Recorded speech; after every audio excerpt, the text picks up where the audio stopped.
也留下了许多的经典，引导众生开悟正果。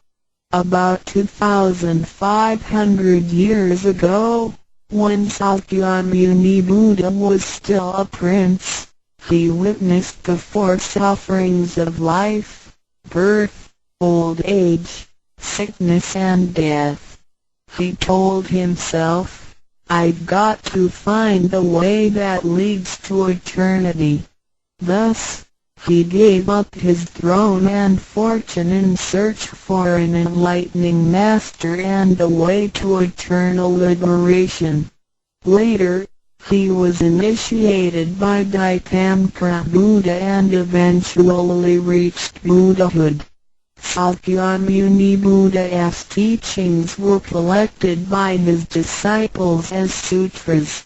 The large collection of sutras has continued to guide sentient beings even till this day.